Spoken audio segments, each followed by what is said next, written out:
Ako ay isang anak ng Diyos simula noong 1977 siguro nung tinanggap ko ang Panginoon.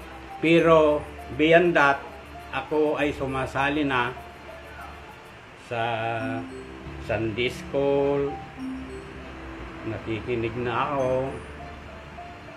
At alam ko lahat dito sa amin, nagsimula sa Nabor family. Naistorya ko kanina sa ating mga kaibigan na pastor, mga kapatid, na ako ay may experience sa pagbibigay.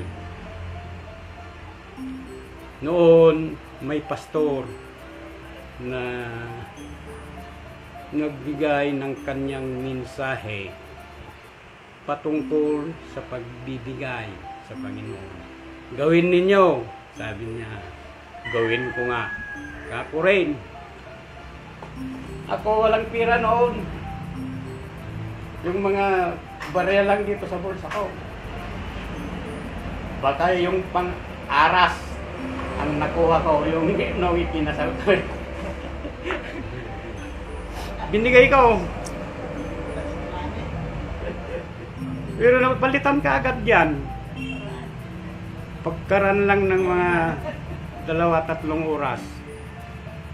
Yan ang ginamit naming pamasahe papunta sa biyanan ko. Kaya napakabuti ang Panginoon. Hindi dapat biro-biruin ang pagbibigay sa Panginoon.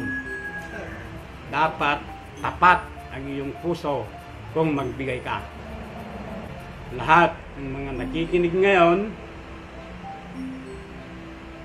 hinahamon ko na ang pagbibigay, yan ang susi ng magandang buhay espiritual at buhay sa ating buhay na pisikal.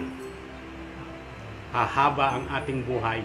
Kagaya ko, binigyan niya ako ng extension sa buhay ko. Kaya gawin natin, magbigay tayo sa Panginoon dahil hindi naman ang Panginoon ang gagamit diyan. Ang gagamit diyan ay sa Ebanghelyo. Lalawak ang Ebanghelyo upang marami ang tao na save dito sa ibabaw ng lupa. Kaya additional na trabaho, hindi lang sa mga pastor yan, pati yung mga tao katulad ko na layman. Kaya ako ay nagpapasalamat dahil nakilala ko ang Panginoong Hesukristo. Thank you.